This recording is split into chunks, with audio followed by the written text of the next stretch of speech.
These are just words, but words can be powerful things. If you listen to me for just a few minutes, I'll show you how. You see, there's a war of words taking place in Ireland today. It's a war with thousands of casualties, and the number of dead men grows by the month. There's a rot eating away at the heart of Irish society, a festering petulance seeping from the top down, devouring our nation's soul.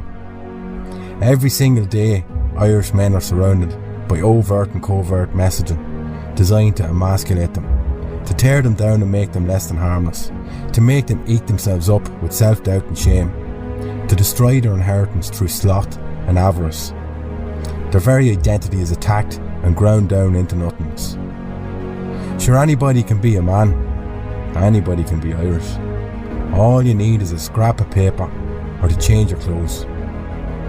We're told every day that the worst thing we can be is proud to be. She'll be grand. She'll be grand. Well, no, we're not bloody grand. We're being suicided.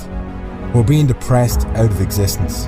And if you haven't opened your eyes to this, then you're either blind or you're so bogged down and pleasuring yourself with trinkets and fantasies and distractions that when the cold, harsh reality of your childless, hopeless future finally hits you, it'll be too late. You'll be a foreigner in your own homeland, unwanted, demonised and marginalised. This isn't the first time it's happened either. Paul Pierce described the English school system in Ireland as the murder machine.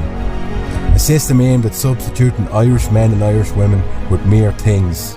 Things that have no allegiance whatsoever, but are made to be bought and sold. And the corporate masters that pull the strings of power on this island, we are mere things. We're pawns, economic units of debt and labour and nothing more. They spend billions lobbying to trample Ireland's manhood, our children and our families. They pay gone-bean men behind closed doors to fill our minds with propaganda, distorting reality and bending it to their will, all with a faint smile, disarming words like equality, inclusion and diversity, but all designed to usurp, to subjugate and to replace us. Drink your beer and shut up, bigot. Watch your sport ball and shut up, bigot. So what if your people are a minority by 2050? Shall you be dead, bigot? But the peddlers of these crooked lies betray something when they berate us. Their indignation and their bluster belie their own bigotry. They hate us for one reason and one reason alone: fear. You see, the natural state of Irish men for 1,000 years is to fight. We've survived war and famine and ethnic cleansing, and we're still here. They fear us because they know something that they want us to forget. They want us to forget that the most precious thing we can have in this world is our own people. They tried to make us forget that. They've tried to placate us with fancy toys and sedate us with alcohol and drown us in debt, because they know that we'll never stand up and fight for fancy toys or fucking football teams.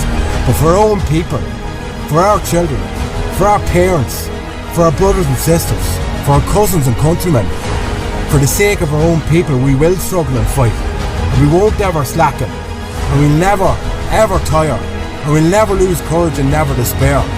For in the heart of every true Gael lies a seed of fire that lays dormant until disturbed. And once that seed cracks open, once they shame us far enough, once they strip us of our civility, once they push us to the edge and that flame bursts forth like a whirlwind, they'll reap the seeds that they've sown. And woe to those who stand on our path, woe to those who stoke the flames, for we are your greatest fear.